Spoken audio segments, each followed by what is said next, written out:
Hey everybody, Justin here for some more Disco Elysium. If you like this content, hey, and you want to see more, consider subscribing if you're not subscribing, or hit that like button.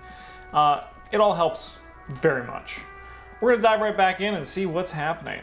Before you stands a motor carriage, the bodywork is covered in blue and white livery, bearing the number 57. Vapor emanates from the large engine on the back of the vehicle. It hasn't had time to cool off yet. We're going to open the door. In the cabin, you're welcomed by the seat of steering levers, a radio microphone on a hook, a pull-out toolbox under the seat, and the soft glow of fuel preheater gauge. We're going to pick up the radio. The frequency tableau lights up and a green button labeled Prime Line glows like a feline eye, and then you hear something. The soft purr of electrical kittens, the radio waves cast far and wide over the metropolis. A woman's voice greets you through the static. This is Precinct 57. Hello, Lieutenant. How may I assist you? Hell, Alice. Please assist our colleague from the 41st Precinct here. I'm putting him on. Hi, Alice. This is the officer from the 41st Precinct speaking. Nice to meet you. This is Officer Alice Dimitri.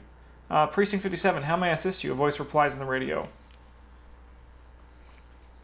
I need you to connect me to a civilian, a Sylvie. She may have reported a murder. Of course. What is her number, officer? Cam, didn't Guard give you Sylvie's number? Boom.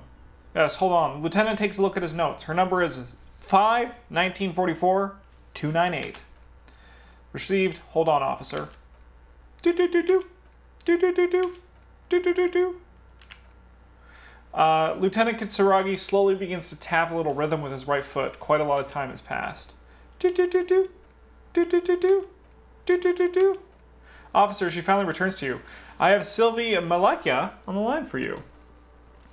Yes, hello. A female voice greets you through the static. It sounds like she's a million miles away from here. So... Hello, this is the police calling. I have some questions for you about your last days at work. Sylvie, I believe we met before. This is me, a detective from the Whirling in Rags. Oh, right. She recognizes his voice almost immediately. Hello, officer. What can I do for you? Medium success. Empathy. You can hear resentment in her tone. She's not thrilled to be talking to you again. Electrochemistry. Medium success. There is no resentment in her tone. She wants you to ask her out. No question about it. Do I trust empathy or electrochemistry? You quit your job at the Whirling Police, at Whirling Y. Was it you who called the police? Do you know who put the victim's clothes in the trash? Do you know how the paperwork ended up by trash? Hey, Jonah, I think I got everything I need. I'm gonna go, was it you who called the police? No, not me. Do you know who made the call? No, sorry, I don't. She clears her throat. Not a lot of people have phones around here. Copper thieves take the wires. Excuse me, I got a cough. People don't have the money to have the cables put in again. They use the Indian's phone or the one on the coast. Kim Kitsuragi. It was someone else. The lieutenant makes a note. We'll find them sooner or later, officer. It just might take a while. I'm gonna go, okay, next question. You quit your job at Whirling. Why? You mean, why did I leave the bar? You can hear their tense up on the other side. Honestly, I'm not really comfortable discussing it with you, sir. Alright, I won't push you. Push on this. Are you ever coming back to work? Maybe, I don't know. She seemed to relax a little bit. I just know I have to take some time off right now. Do you know who put the victim's clothes in the trash? No, I don't know. It wasn't me. She gulps. I've been out there since. I was terrified of the stench on the corpse. She falls silent. I think I have everything I need, thanks. I do hope so. Please don't call me again. Bye. She's ready to hang up. Wait. Why does she seem angry with you? Let's do it. Medium 10. This is a test. 83% chance? That's easy. Yes, you have obviously done something to upset her at the Whirling in Rags when she was still working there. Wait, before you go, you're mad at me, right? Tell me what I did. What did I do? I can't remember anything. I'm not mad, it's just the static size again. You were so drunk and so emotional all the time, and then the squaw thing happened. It just made me want to quit. What's squaw thing, or S-K-U-A? The stuffed bird. The great squaw. You threw it against the wall while screaming, "Fuck that bird," and laughing like a maniac. I think you said it had been giving you shit ever since you got here. I'm going to say, why do I always end up screwing everything up? It was a pretty bird there since I started working in the Whirling. I really liked her. We called her Scotty. There's genuine sadness in her voice. So you're telling me that I was the one who made you want to quit? Yes, obviously. You were the worst client I've ever seen, and I've seen so many assholes in this place. I've had sailors fighting, union guys grabbing my ass, kids stealing booze. Once a guy was glued to the karaoke machine every night for 2 months, but you, she pauses. Go on. I want to know what I did. Well, you were worse than all of them. Honestly, we're getting borderline aggressive. Even about little things, like not turning down the volume at 3 a.m. I even liked one of those songs you kept listening on repeat. No more. I hate it now. Hold on. Which song? We go on by the oh, she sighs. I can't listen to it anymore. You've turned it into a parody. Sorry. Sorry about the song. To hell with that song. Then there was your room, your project, an experiment to see how bad it can get in there. I tried to send the cleaner, but you wouldn't let me. Threatened to make me understand. I had no idea what you meant, and I don't want to know. And then you screamed something incomprehensible about churches and the scent of apricots and aquariums. She takes a deep breath. I'm just going to say, I'm sorry. And then I had to deal with your toilet, the one you clogged with police documents causing water damage downstairs in the kitchen. I won't even mention you waving your gun around, harassing customers, threatening to sing karaoke, threatening to kill yourself. Okay, I get it. I wasn't a very good tenant. No, you really weren't. You were simply the worst. I'm just going to say, I'm truly sorry for everything. God, I knew I shouldn't have brought it up. Just try not to call again and let's pretend it never happened. All right, right. Thank you for talking with me. Take care. You hear a sigh of relief on the other end of the radio. Wordless, the call breaks. Then the already familiar voice. Alice, anything else I can help you with? Could you connect me to the 41st Precinct, please? Please connect me to Sylvie again. Let's just call her. Just a second, officer. She puts you on hold, the static crackling softly like a bonfire. After a while, you hear an old man greet you from the radio. His rattly voice is oddly familiar. 10-2, 10-5. This is 41st. Come in. Over. Medium success. Excuse me. A scrawny old man sits in a dusty cubicle, smoking with a large white rectangle sewn in his chest. In front of him is a box-shaped apparatus with an array of wires and antennas. The radio switchboard. Hi, this is me here. I work at your station. 10-4, what's your status? Over. It's not good. 10-18, 10-20, over. Please, just, these numbers mean nothing to me. State your message. Over. I need to report my badge missing. 10-9, repeat message. Over. My badge, I can't find it anywhere. Basically, it's gone. 10-4, message received. This is a very serious situation. I need to 10-22 the captain. Over. Half-light, medium success. 10-22 the captain. This sounds bad. Bad and scary. Like being called to the headmaster's office in school. Jean Vicmar. Is it him? A dry voice asks in the background. What does he want? Says he lost his badge and needs to report it. He what? He lost his badge? Say nothing. Who lost his badge? Dick fucking Mullen. Who do you think? It's Officer Dick. He tries to speak to the laughter. Mullen from the bestseller Dick Mullen and the Lost Identity. Encyclopedia, trivial success. Dick Mullen is not your name. It's the name of a fictional detective who would not lose his badge. Authority, success. Defend yourself immediately. They're laughing at you. Haha, officer has lost his badge. Can't we just move on? I want to get it reported and be done with. 10-4, I hear you, officer. I'm just going to make a note here that you are in pursuit of your misplaced badge. Over. Fuck me. Come here. You've got to hear this. Dick Mullen lost his badge. What's going on? Super Cop here lost his badge. He lost his what now? His badge. He lost his goddamn fucking badge. Could you all please just stay in soft lost badge for a moment? Enough of this now. I have other things to discuss. 10-9, come in again. I didn't get that. Over. The animated conversation in the back is making it difficult for him to hear you. New heights even for Captain Sober. Ask him. The speaker gasps for air. Ask him if he lost his gun too. The room roars with laughter. Sergeant Torson wants to know if you lost your gun too. Over. Check your pockets. Check your... Holy fuck, you don't know where it is, do you? I don't have my gun? No, it's gone. It's not fucking on you. Don't sweat it, Brodden. You don't need a gun to have fun. We can still have fun. It's not all over. That was my horrific necktie talking, by the way. 10-9, come in, officer. Did you get my question? We were wondering about your gun. Over. All right. Convinced that you didn't lose your gun. Say nothing. 10-1, you're breaking up. 10-9, repeat. Over. Don't say anything. 10-9, come in, officer. Over. I convinced them that I did lose my gun, or I can remain silent in... Okay. 3%. If anyone can do it, it's not me. Even before you can get the words out, everything gets scrambled in your brain. No, of course I lose my gun. Fuck it. I didn't lose my gun. He says he didn't lose his gun or his fun, whatever that means. Ask him to describe it. His gun, not his fun. Just the gun will do, he laughs. Satellite Officer McLean requests a description of your weapon. Over. The fuck do you need a gun for? Look at the pythons on your arms. You are a gun. The biggest one in the world. Oh, request a description, huh? We'll give him one. Describe the plasma gun. For starters, it's massive.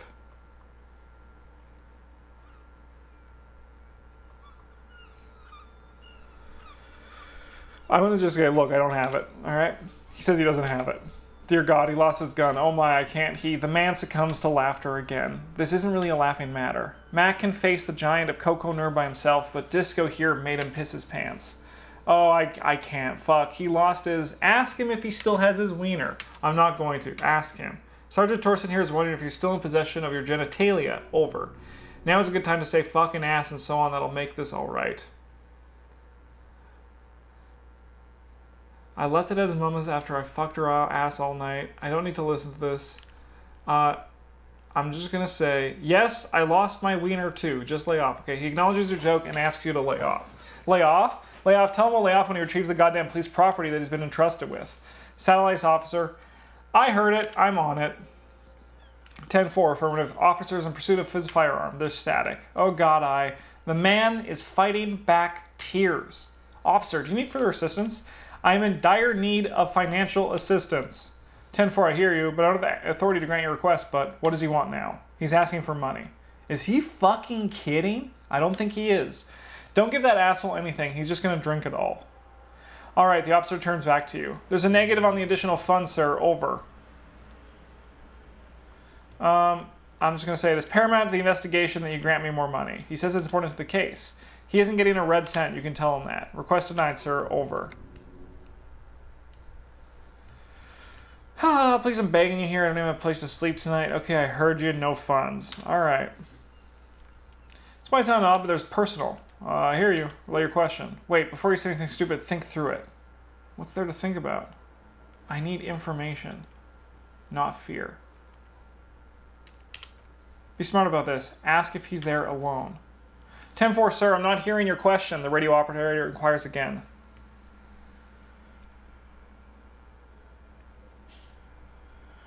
I'm going to say, please refer me with my full name in the future.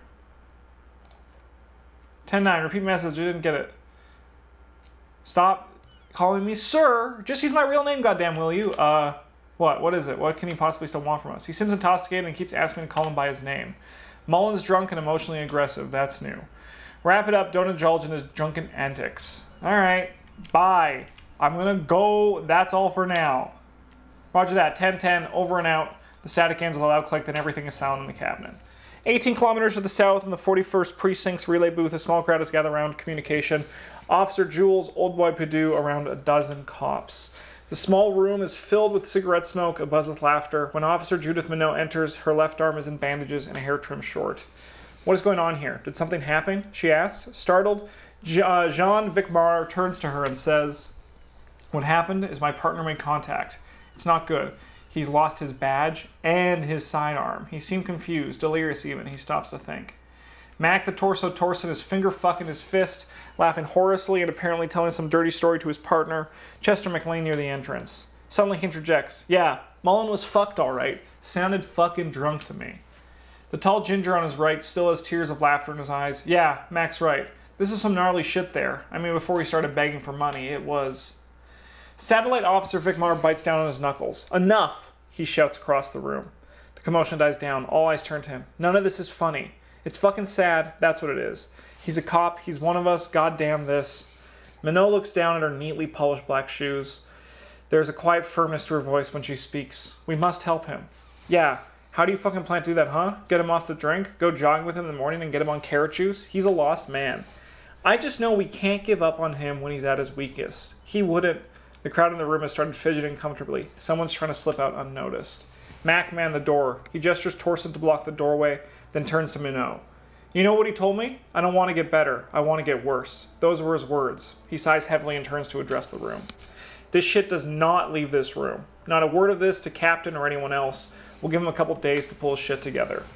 Jules Perdue, Old Boy lights another cigarette and says, I guess I can hold off the report for a few days. Good. Vicmar turns to the others. Okay, everybody. Nothing but a prank call here. We all got our laughs. Now get back to work. Far north, on the other side of the motorway, the officer quietly hunches with his hands in the motor carriage.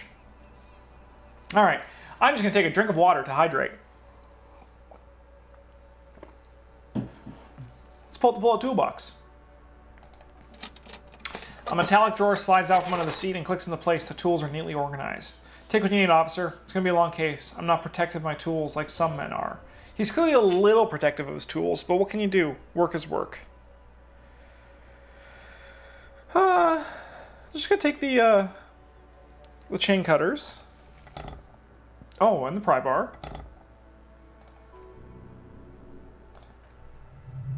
And the hand crank flashlight. Cool. All right. We're going to go return the key to the hotel guy and ask about the clothes. I think that's going to be on our list of quick things that we need to do as the greatest police detective who has ever lived in this world. Oh, you can sleep after 21 o'clock. 2100. Okay. Oh. Can I help you? Can I? Oh, he's talking. Here's your trash container key. Thanks. I hope you found what you were looking for. I found the victim's clothes. How strange. I certainly didn't put them there. Could someone from your staff have put them there? Sylvie had the keys before I got here, and I can vouch for her. I can vouch for all my staff. None of us would tamper with the crime scene. Who else the key to the trash container? The trash collection service, CS Municipal. I don't see why they would put anything in the trash, though. Ah, the elusive CS Municipal. I doubt we'll be able to track down who was sent here last and when. This will have to be one of those little threads that solved itself down the road. On Clinton Street, near the Boogie Street Diamond, a small truck rattles down an alleyway. It stops by a rusted trash container. Two men, their faces rough and swollen, jump out. They look at the container despondently. CSM is written on their back. He turned to the man. Thank you anyway. I'm going to say thanks. Let's talk about something else.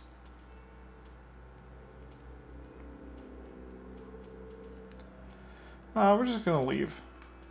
We returned the key. Asked about the clothes. Who made the call? Reported the client. Keep searching for the caller. Pay for damages.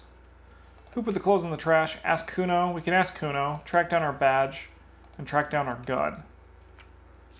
Alright. Let's talk to this old lady in the wheelchair. She probably knows where my gun is. If anyone does, it's her. Hello again, sweetie. I see you met up with your colleague. Lieutenant nods politely. Wait, who's Sweetie? Why? You are, officer. Maybe I am. And have you found anyone to be sweet to? She smiles conspiratorially.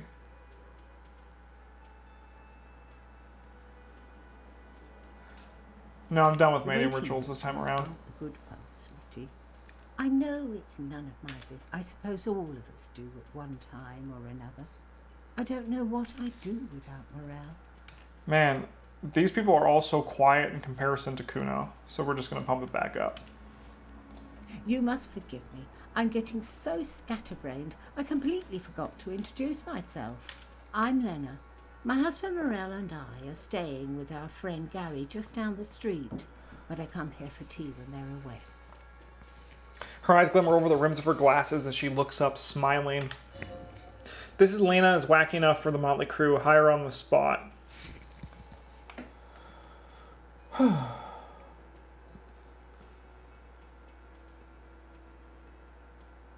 I don't know if you noticed, but I don't know where I am or what I'm doing or anything. Yes, officer, you look rather dazed, like a stunned fox, but surely things can't be that bad. She won't judge you no matter what you say. I drank so hard I forgot literally everything. Oh my, it takes a moment to process. You know where we are, right? We're in Whirling Wags cafeteria. That's right. And where's the Whirling and Rags cafeteria located? In Revachol. Yes, indeed. We're in the fine city of Revachol. Okay. Yes, in Revachol she examines you. Honestly, I don't know diddly squat about. What place is this? Her gray eyes widen. How would I even begin to tell you? Revachol is the most beautiful city in the world. We're fortunate to be here, you and I. I haven't seen very many other cities personally, but everyone says so. And Revachol is a rare jewel. The city used to rule the world, though it has seen better days. There's a pause as she studies your expression. You must be quite lost. Speaking of history, you know what year it is? It's the spring of '51. That's right, dear. How splendid. Here, take this pen. Knowledge should always be rewarded. Her relief is palpable. She was getting worried about you, but now she relaxes her shoulders. I can tell that this is taxing for you, so ask one more question. What regime are we living under? What mode of government? I'd like to think it's a dictatorship of the proletariat, but something tells me it's not.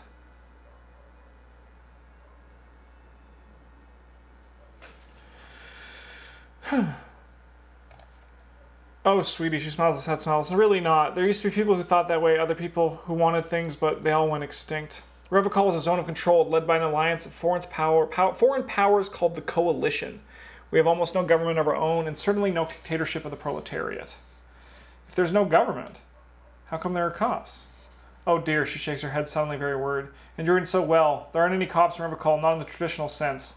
The status of law enforcement has been a complicated matter since the revolution. But we should stop for today, sweetie. You look like you need a break. Besides, I'm not the best person to explain the big things to anyone. She's scared now. She's realized you really are brain damage. I'm going to say, who could tell me more? Someone more educated. Maybe you should ask. She turns to the lieutenant. No, he looks away. I'm not an encyclopedia. I won't be a guide either. I'm a detective. Get a reality lowdown. That's my new task. What a big task. I need that in real life, too. Of course, she turns to you. Then I don't know. Someone rich, maybe? Wealthy people are educated. Though I don't know where you would find a wealthy person in Martinez. I'm going to say, I'm going to go. Of course, dear. Good luck with your case. She gives you a small wave.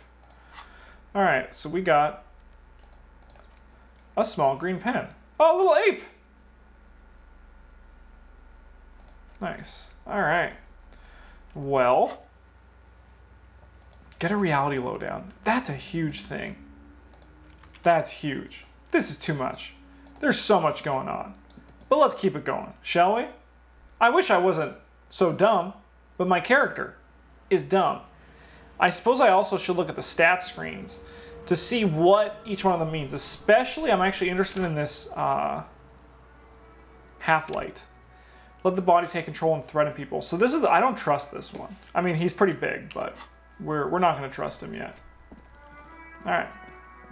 Over here we go. We could talk to Kuno about the dead body, about the clothes. Let's do that. Let's go talk to Kuno. Hello, Kuno. Fuck, does Kuno care? He doesn't care.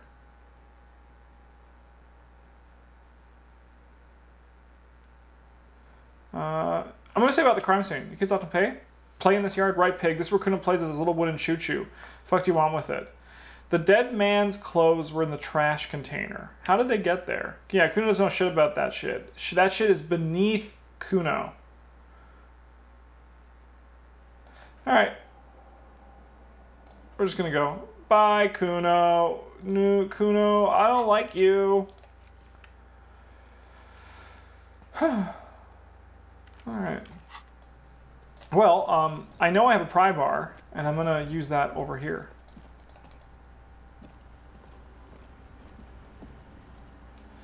Alright, 1 second. Is there a way for me to open this up? I want to use this.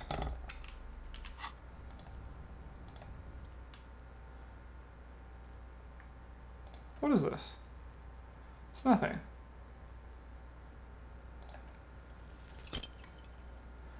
It's nice and orderly, well-laid palette, easy on the eyes. No, there's more to this. I have the feeling. Hard to say.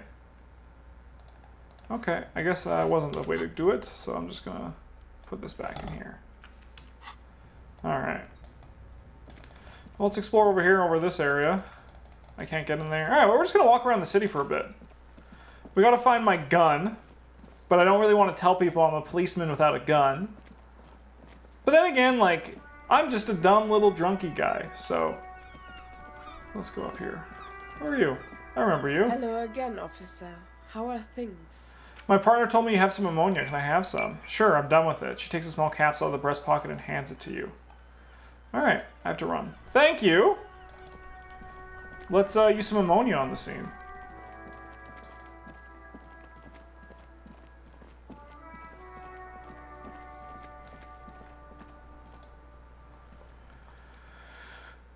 Okay. How do we use the ammonia? Turn away. I would like to use the ammonia. Let's go in here. Okay, items. Here is our ammonia. Where do I put it? Let's...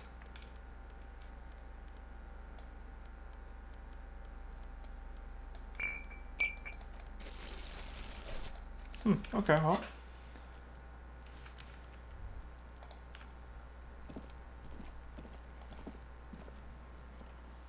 There are several footprints in the mud left by work boots. What kind of boots? Heavy workers' boots with reinforced toes and hobnails.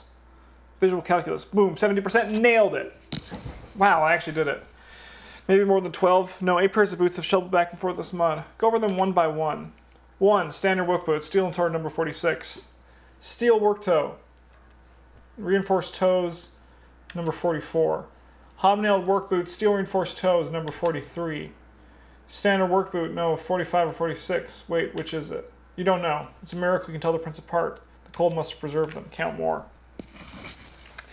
Another standard work boot, steel reinforced number 44. An aberration, light as air, even pace, same make of boots, but no 41. Male or female? Possible to tell. Could also have been an adolescent. The gait is undeveloped. I'm pretty good at this, ain't I? You're not bad. It's as if the whole world darkens. Everything else has a thin film of unimportance on it, and the tracks burn in the middle of it in a strange, beautiful way. Number 7, the glowing outlines of a standard work boot, number 46, but the imprints are twice as deep as the others. The weight exceeds 200 kilograms.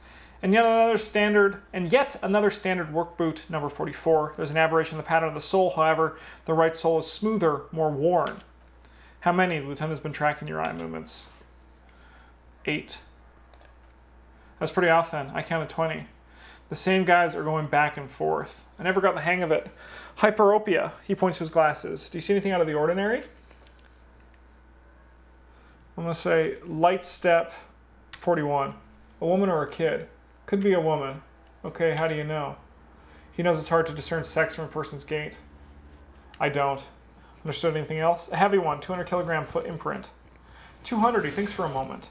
Could it be the combined weight of 2 people, one carrying the other who's tied up? Let's say a heavily built woman carrying a similarly built, soon-to-be dead man? He might be right. 200 kilograms of living weight is unlikely. One of them was carrying him over. Possibly, yes. Lieutenant marks something down in his notebook. An aberration. One sole is smoother than the other. Interesting. Let's name it odd sole. Do you have any ideas, Lieutenant? Someone operating a workbench with a pedal? Like a joiner at the harbor? He thinks for a second. Or maybe a drummer. He regrets it the moment he says it. I'm just going to say, don't say a word, just nod. I don't know why I said that. We're not looking for a drummer. We're looking for a group of dock workers. The lieutenant clearly appreciates the chance to clear up the drummer issue himself. He raises his index finger. Perhaps it could be a driver. A driver would wear out their right shoe before the left. The acceleration is on the right. Nod thoughtfully. We should keep our eyes open around the traffic jam, see whether anyone strikes out as potential suspects. Seems prudent. No? Yes, prudent. Lieutenant writes the information down in his notebook, then reverts to the tracks in the mud. I'm going to say we've been through all of it. All right. Autosave. Good job, Justin. What an exciting time to autosave. All right, let's try to get this ammonia on the body. Okay. +1 has ammonia. All right, let's go.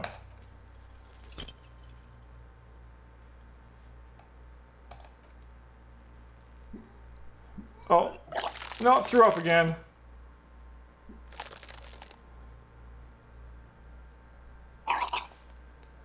Good at this. The ammonia makes it worse. The combination forces tears out of your ducts. You manage to keep it in once. The second time, not so much. I think the ammonia... Spit and say nothing. Are you okay, officer? You feel Lieutenant pat you on the back. Heavy rhythmic pats. The weight is reassuring. Like a crinol on solid fortification. Pat, pat, pat. You're facing tough odds here. It's aggravated further by alcohol withdrawal. You're being weak. This is weakness, and it cannot go much longer or you will lose.